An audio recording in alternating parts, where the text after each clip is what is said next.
Bom dia, hoje estamos aqui fazendo um painel.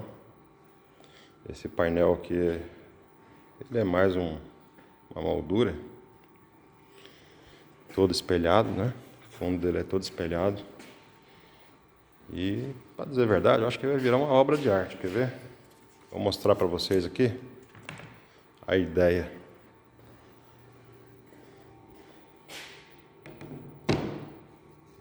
Olha aí.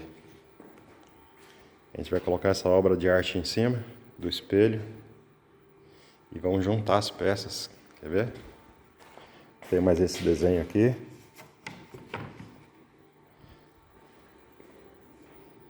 Olha só como vai ficar.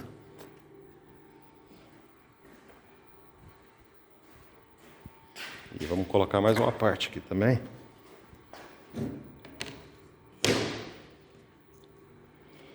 E aí, esse painel vai ficar assim.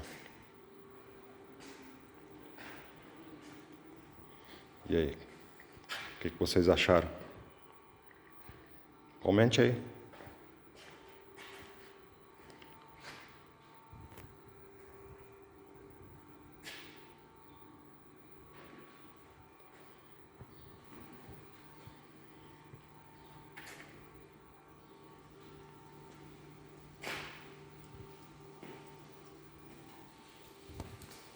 Depois, quando ele estiver pronto,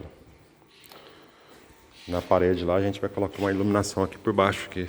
Então já deixei um espaço aqui, vai entrar umas fitas de LED com iluminaçãozinha. Eu acredito que vai ficar bom. Mais pra frente eu vou mostrar ele lá na sala, tá bom? Até mais.